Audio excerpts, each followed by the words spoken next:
Well, good morning, everyone. Welcome back. In this episode, we pack up our life at Coochie Island and move on to the boat. And then we start heading north for this year's cruising season. In this episode, we head as far as Mooloolaba, and Kylie makes some gyoza. Sit back and enjoy the ride.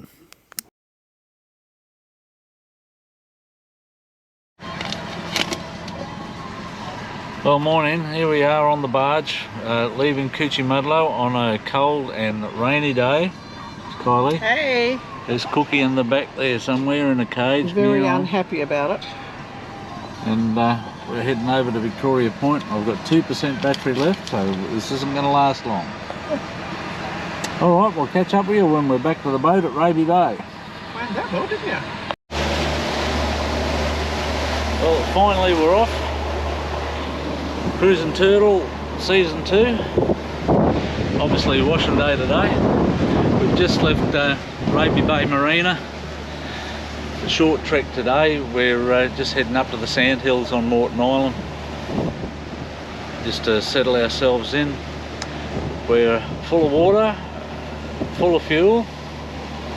Didn't fill up. We bought a new bladder because we're fuel bladder. So we're thinking of heading out to the Swains if the opportunity arises with the weather. So I've got to pick up some extra fuel if that happens at Bundaberg and head for the Whitsundays via the Swains is the plan. Anyway, beautiful day, about 10 to 15 I suppose from the southeast. Kylie's here with a new haircut. Cookie's under here. Captain Cookie hiding from the terrors of life. So I'll give you a bit of an update as we head across the bay. No great rush. Not travelling too bad. We've got to cleaned all the bottom and serviced the boat completely. And what's that? 1500 revs. 6.6. Pretty happy with that. We're pushing tide at the moment. Tide's on the flood. Yeah, but good to be back on the water for a while. Well, we're finally at the sandhills. It was a pretty good trip over, really. Haven't been sort of setting any records because it's not a fast boat anyway, but we've been following another catamaran called Ovation, and she's just ahead of us about half a kilometre. Wind's picked up to about 15 knots, but it's still very comfortable. Not much swell at all, probably half a metre if that. And yeah, just pulling in with 2 or 3 other boats. Look like they're all heading here, so it must be a favourable sort of anchorage for the population tonight. There's a few scattered showers about the place. I'll give you a bit of a look. So a little bit overcast. There's Ovation just ahead of us, and got a bit cool for us up on the fly bridge, so we've come down to where it's nice and warm. So we'll just come on up to our anchorage, and we'll might go to slow-mo so you can have a bit of a look. Well, it's a beautiful day. What is it, Thursday today? I think the 30th of March. Oh, March, May. We're still here at the Sandhills. We've got Tangalooma up there. They've got a big ship in today by the looks. There's the Sandhills. Oh, that's the big Sandhill. And the little Sandhills over here, dead ahead of us. Cookie and I have done a bit of fishing this morning. Got a couple of grinners, which are now crab bait. Hey Cookie, she's a bit tired now.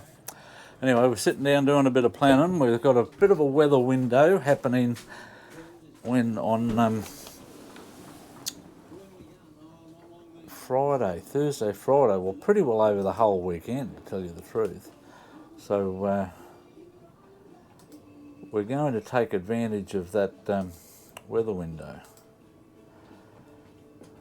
So that's today. Friday we're going to head up to the top end of Morton Island, where that number 1 is. I'm going to sit there, and then Saturday, I'll bring up the lunchtime, but we've got a pretty good trip all the way here. We're sort of thinking of heading as far up as Double Island Point, which will be a 10 to 12 hour run. And then on Saturday, which we've got excellent conditions, and we're going to cross the bar up there, which is later in the afternoon, which is up around this way here, where we've got about 2 to 3 knots. I thought that was Sunday. It is Sunday. Okay. That's when we're crossing the bar. Right, you said Saturday. So it's all looking very good, actually. So we're going to take advantage of that. Kylie's making some egg and lettuce wraps this afternoon. Curried egg and lettuce. Hi, new me. Yeah. New hair. Yep. Not only the boat that's had a makeover. Correct. Or a make under. So that's our plan anyway. So we've got all the plans in place. All I've got to do now is catch some crabs, and we're good to go. So we'll give you an update again tomorrow as we head from the Sandhills to the northern end of Morton Island via Tangalooma. All right, see you then. Well, morning, last day of May. We're still here at the Sandhills on Morton Island, and we're going to head off to Raby Island today. And yeah, the weather's coming in from the north tomorrow, so we're just going to tuck in there, and then we'll head off up to Double Island Point tomorrow. So we're going to go and get the crab pots, and we're going to head off. Cookie's waking up now. Beautiful morning, Cookie. Yes. And we'll take you on a bit of a trip from Sandhills to Raby Island. Should be a lovely morning out here on Moreton Bay. We are doing another really big run today. John's pulling up the floppy stoppies, which are quite bloody amazing. I do love those things. Used to take, it was a 2-person job before, but now I've been made redundant again. He pulls it up from upstairs, ties it off there. As it bashes into the side of turtle, gets concussion. And he's got a clip up there that he clips it up with.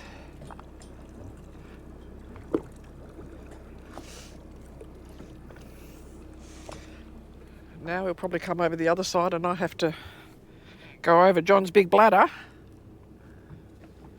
Is he doing the other side? No, he's come downstairs. So I'll walk back over John's big bladder this way. And now he's going to pull in the fish, which is not aptly named. It's not a fish.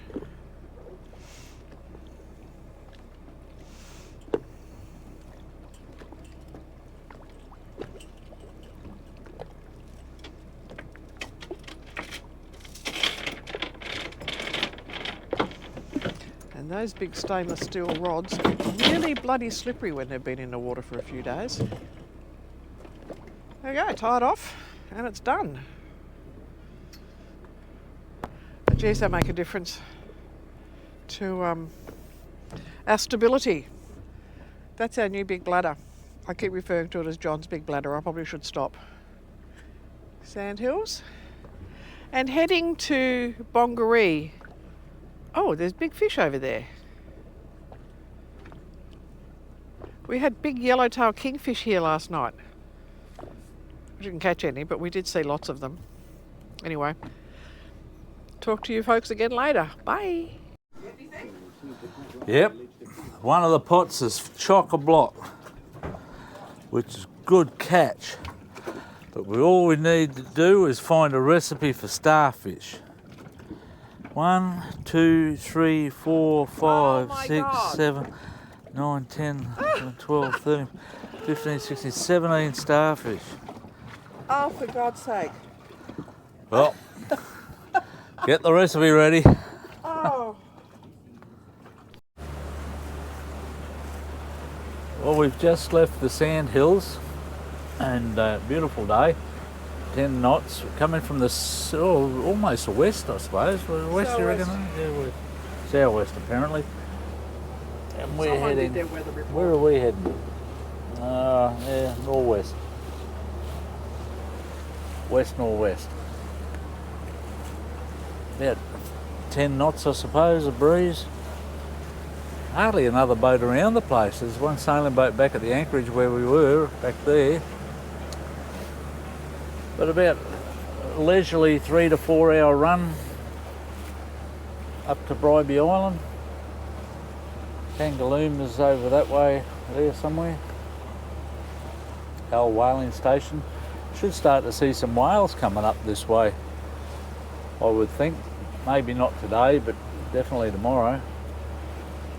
All right, we'll give you a yell when we're closer to Raby Island. 1500 revs, oil pressure's good, temperature's good, voltage is good, all is good. This would be one of the reasons I don't like travelling at night. Crab pot there, another one over there. How are you supposed to pick that up on your radar? In fact, another one over there, another one or two actually, two over there, and we're probably a kilometre or two offshore.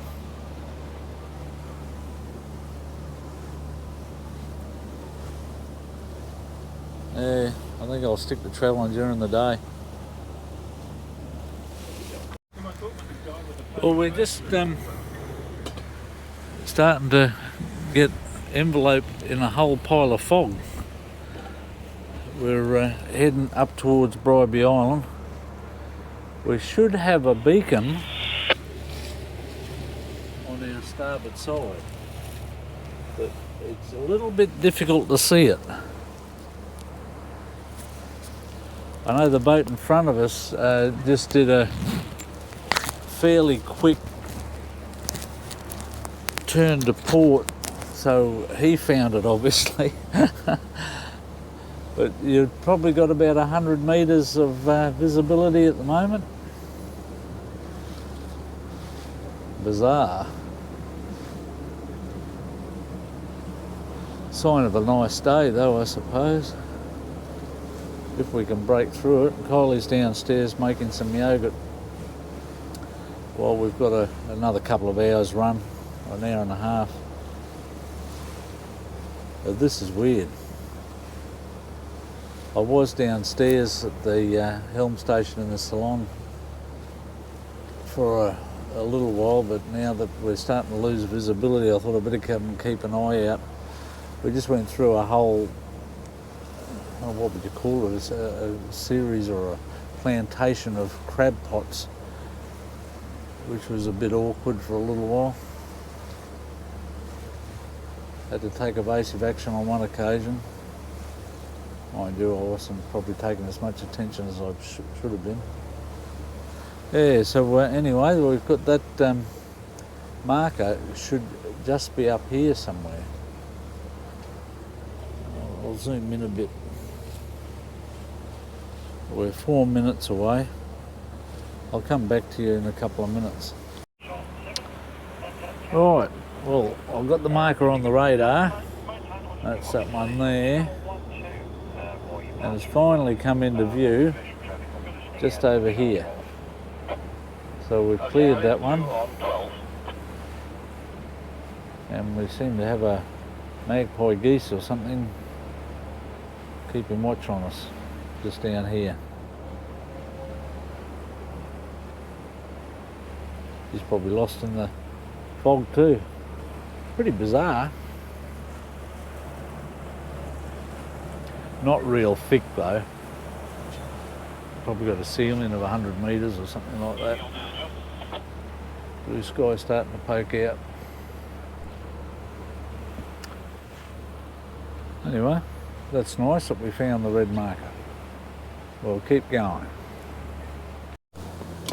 Apologies for that, but I thought I caught up. Well, we've had a little change of plans. The over the VHF we had a update on the weather, and they're forecasting a strong wind warning from Cape Morton to Woolloy tomorrow. So we figured while we've got these conditions of sort of 10 to 15 knots, we've got a bit of easterly at the moment and it's coming round to the northeast, we might head up to Mooloolaba, which is about another 4.5 hour run. So we've changed our course, and we're going to bypass Raby Island and we're going to head up to Mooloolaba. So hopefully that'll all work out for us. We'll hit the bar just on high tide, which will be good, and we'll just show you where we are. We're here at the moment. That's Raby Island over there, Pumice-Stone Passage. One of the boats we're following, Truant, is heading up that way, and we're heading behind this boat that came out of Scarborough, a boat called Momentum, and he appears to be heading in the same direction. So we've got a bit of a buddy boat for our travels. All right, well, that's about it for now. Kylie's downstairs doing the last of the yogurt and hopefully making a bit of lunch. It's only 11 o'clock now, but I'm starting to get hungry. We're on this, what do they call it, intermittent fasting diet. So we haven't had anything to eat at all today, a couple of cups of coffee, and that's about it. Anyway, looking forward to it. So hopefully we'll be at Mooloolaba by time for happy hour. See you then.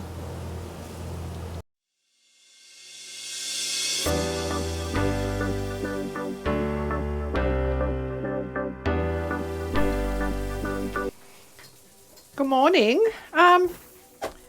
We're in Raby Bay Marina, so this is probably going to be one of the last foodies for a while, actually, because I think we're probably going to take a bit of a break over Christmas and spend it with our fam. But anyway, today I'm making gyoza. So pork gyoza, we have got cabbage, garlic and ginger, confit garlic because it's there, a mix of red miso, tamari and sesame oil, spring onions. This will all go in the Thermomix. The cabbage first, get chopped up, then that will come out. Then I'll do the garlic and the ginger.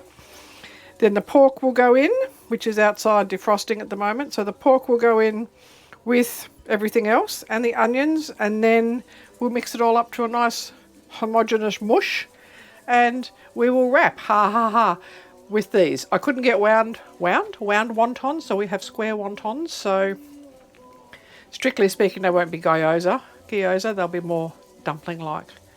Should still taste bloody awesome though. See you soon. Okay. Oops. Okay, I'm voiceovering here because somehow I managed to forget to record the sound. So I have minced the cabbage, I have put the ginger and the garlic and all the other bits in there to smush up. I shall then add the meat once it's defrosted with the sauces and everything else, and that will all go in. So there's the soy sauce and the sesame oil, which I use. They're rather generic, you can use anything. There's no great great difference on any of the quality. The pork's in there, it's all been reasonably well minced. I would normally buy pork mince, but I didn't this time. I bought a shoulder and minced that. Better to have it a little bit frozen too.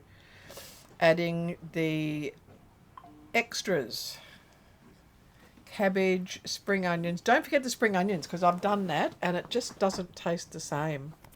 The sauces have gone in, and I'm pretty sure I will now put the lid on there and blend it. But because I'm doing a voiceover and not entirely sure what I've done, couldn't get round wraps, so we have square wraps.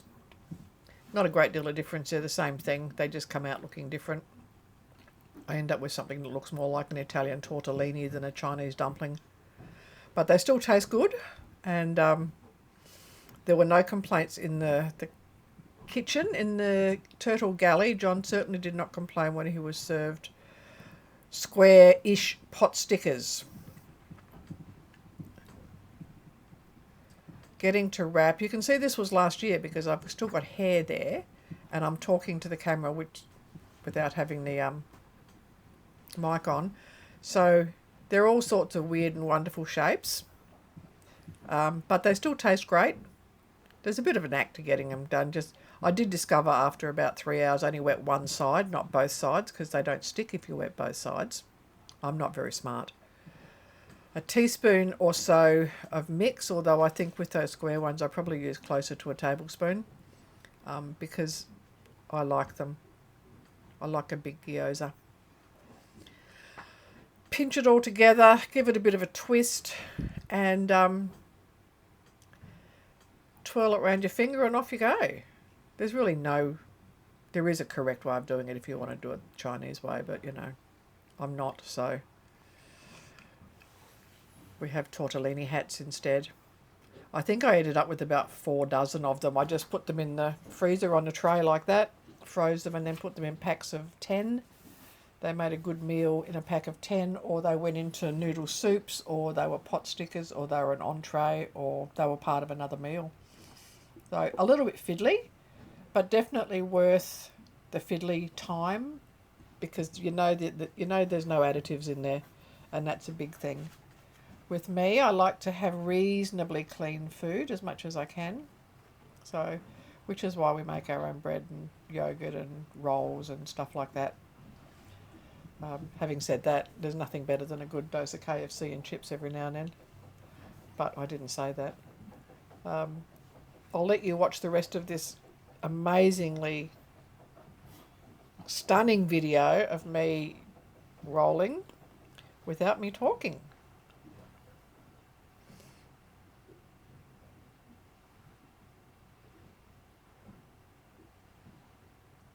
I'm pretty sure I was saying, now wet that corner. See, I couldn't stop talking. Just wet that corner a little bit and fold it over. Jeez, I tell you what, I've lost some weight since then too. And my hair. I lost my hair, definitely. Good God, how long does this video go for? That long, huh? I don't know that I showed them being frozen or unfrozen or whatever. I obviously talked a lot during the video, which is clearly too long, John.